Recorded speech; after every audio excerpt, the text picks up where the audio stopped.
Welcome to educational activities Bengali. ভিডিওটিতে আজকে class 8-এর পার্ট 6 নাম্বার মডেল অ্যাক্টিভিটি সেটের ইংলিশের কোশ্চেন পেপারটি ডিসকাস করছি। অর্থাৎ সেপ্টেম্বর মাসে তোমাদের যে কোশ্চেন সেট দেওয়া হয়েছে সেই সেটের ইংলিশের পেপারটি ডিসকাস করছি।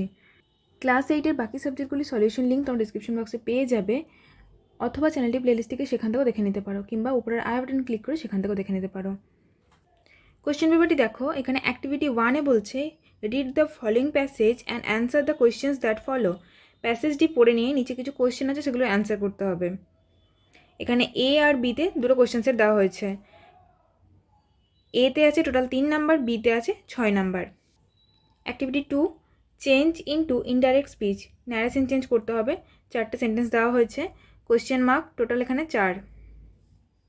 Activity 3, classify the principal clause and the subordinate clause of the following sentences and write them in the table given below.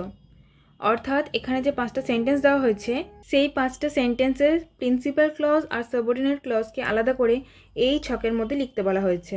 আর আমরা জানি সাবঅর্ডিনেট ক্লজ মানেই ডিপেন্ডেন্ট ক্লজ, তাই না? এখানে আছে টোটাল 5 নাম্বার। অ্যাক্টিভিটি 4 দেখো, write a paragraph in about 80 words on the life of the famous painter and writer Abanindranath Tagore. You may use the following points. আমাদের একটা প্যারাগ্রাফ লিখতে বলেছে 80 ওয়ার্ডসের মধ্যে অবনীন্দ্রনাথ ঠাকুর সম্বন্ধে।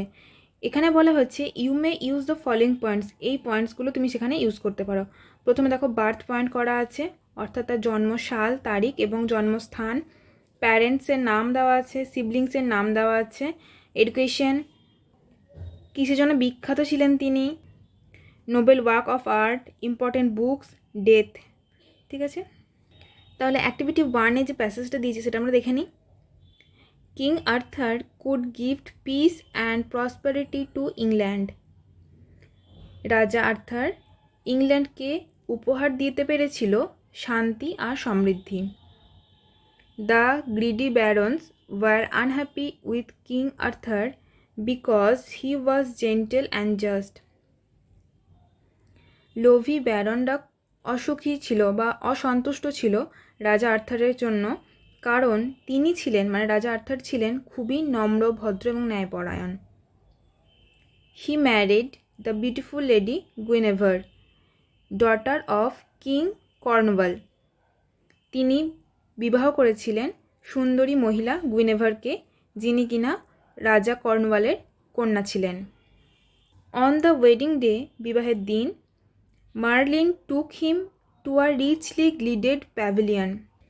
মার্লিন তাকে নিয়ে গিয়েছিল খুব সুন্দর সুসজ্জিত, মানে ওয়েল ডেকোরেটেড একটা তাঁবুতে। Painted crimson and dark blue, যেখানে পেন্ট করা ছিল, কালার করা ছিল deep red and deep blue.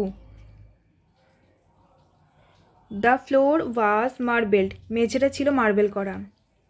In the middle of the room was a huge round oak table, richly carved, capable of seating 50 people. ঘরটির মধ্যে, অর্থাৎ যে তাঁবুটাতে তাকে নিয়ে যাওয়া হয়েছিল, সেই তাঁবুতে ছিল একটা অনেক বড় গোল ওক টেবিল, মানে ওক গাছের কাঠের টেবিল, যেটা ছিল রিচলি কার্ভড, মানে খুব সুন্দরভাবে খোদাই করা, এবং ক্যাপাবল অফ সিটিং 50 পিপল, এবং সেই টেবিলটাতে 50টা লোক বসতে পারত টেবিলটাকে ঘিরে। This was the famous round table around which gathered King Arthur's devoted knights. এটাই ছিল সেই বিখ্যাত গোল টেবিলটা যেটাকে ঘিরে জমায়েত হয়েছিল রাজা আর্থারের বিশ্বস্ত নাইটসদের। This knights promised that they would help the helpless. সেই নাইটসটা কি প্রমিস করেছিল না, তারা হেল্পলেস, অসহায়দের সাহায্য করবে। Be gentle to the weak, দুর্বলদের প্রতি নম্র হবে। অ্যান্ড পানিশ দ্য উইক, মানে যারা বাজে লোক তাদেরকে পানিশ করবে। To keep their vows, the knights undertook countless hazards adventures. অর্থাৎ সেই নাইটসরা যে প্রতিজ্ঞা করেছিল সেটা রাখার জন্য তারা অগণিত দুর্গম অ্যাডভেঞ্চার করেছিল। The stories of their goodness and kindness spread throughout the country. তাদের সেই মহানতা এবং দয়ালুর পরিচয় স্প্রেড হয়েছিল, পুরো দেশে ছড়িয়ে গেছিল। এবার দেখো কোশ্চেন নাম্বার এতে কি বলছে, complete the following sentences with information from the passage. এই যে তিনটে সেন্টেন্স দেওয়া আছে এগুলো ফিল করতে হবে প্যাসেজ থেকে, প্রতিটির জন্য 1 নাম্বার করে আছে। প্রথমটা দেখো, the reign of King Arthur gifted England, কী দিয়েছিল ইংল্যান্ডকে? Could gift peace and prosperity to England, তাহলে আমাদের অ্যান্সার হবে peace and prosperity. 2, lady Guinevere was the daughter of, এখানে দেখো he married lady Guinevere daughter of the King Cornwall, তাহলে daughter of King Cornwall. 3 number, the richly gilded pavilion was painted, সেটাও এখানে পেয়ে যাচ্ছি আমরা, richly gilded pavilion painted crimson and dark blue. তাহলে এবার অ্যান্সারগুলো কীভাবে লিখবো দেখে নিই। একটা কী ছিল? The reign of King Arthur gifted England, answer হবে peace and prosperity. 2, lady Guinevere was the daughter of the King of Cornwall. 3, the richly gilded pavilion was painted crimson and dark blue.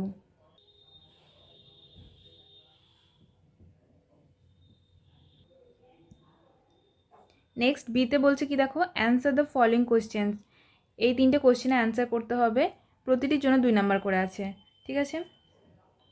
তাহলে বিয়ের প্রথম প্রশ্ন, why were the barons unhappy, কেন তারা অসন্তুষ্ট ছিল বা খুশি ছিল? The greedy barons were unhappy with King Arthur because he was gentle and just. Next question number 2, give a brief description of the pavilion where Merlin took King Arthur. মার্লিন King আর্থারকে যে প্যাভিলিয়নে নিয়ে গেছিলেন সেখানকার ডেসক্রিপশন দিতে বলেছে। The pavilion where Merlin took King Arthur was richly gilded, painted crimson and dark blue. The floor was marbled. In the middle of the room there was a huge round oak table, richly carved, capable of seating 50 people. বিয়ের 3 নম্বর প্রশ্ন, what did the knights promise King Arthur?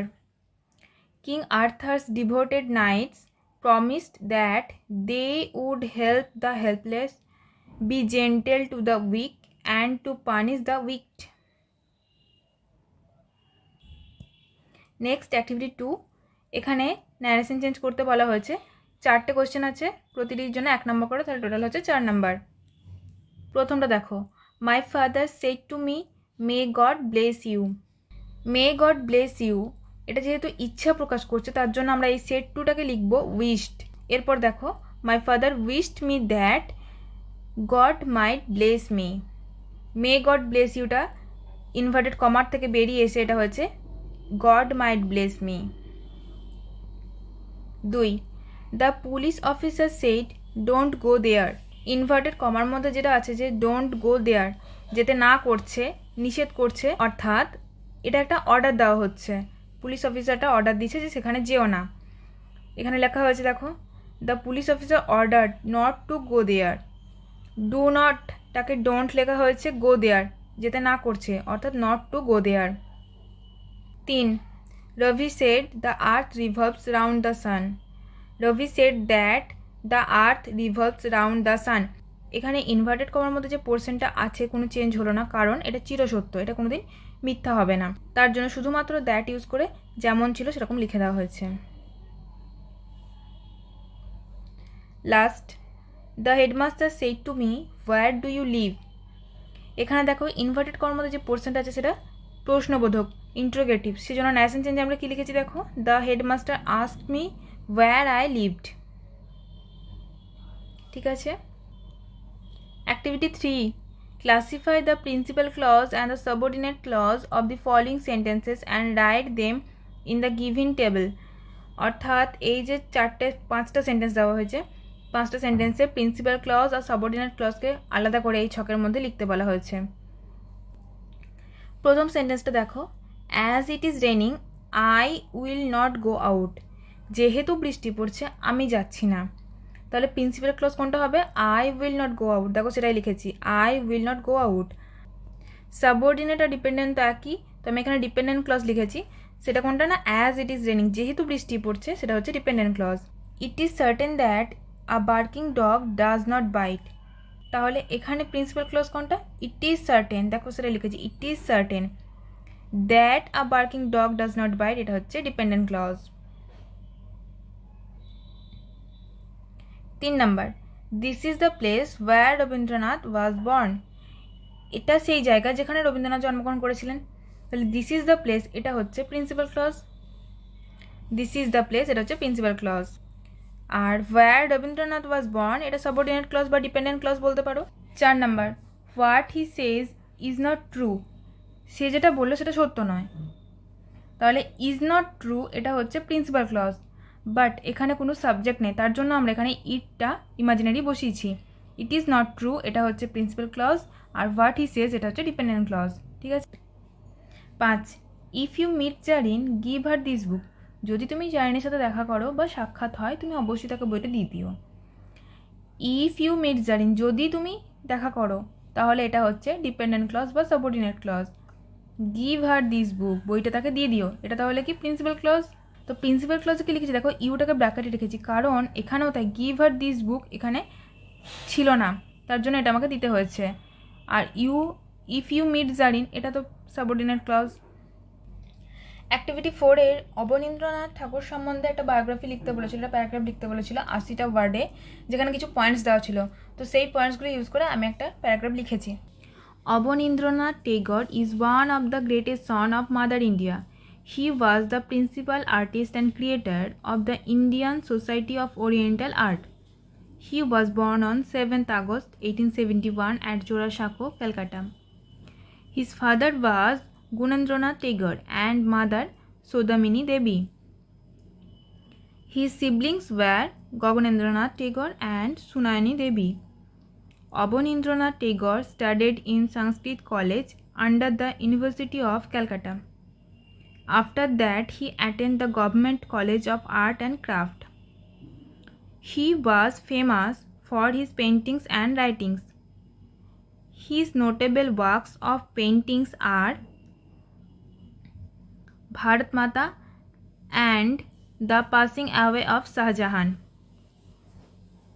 Putul, Budo Angla, Nalak, Rajkahini, etc. are the famous books written by Abanindranath. He was the first major exponent of Swadeshi values in Indian art. This great person left us on 5th December 1951.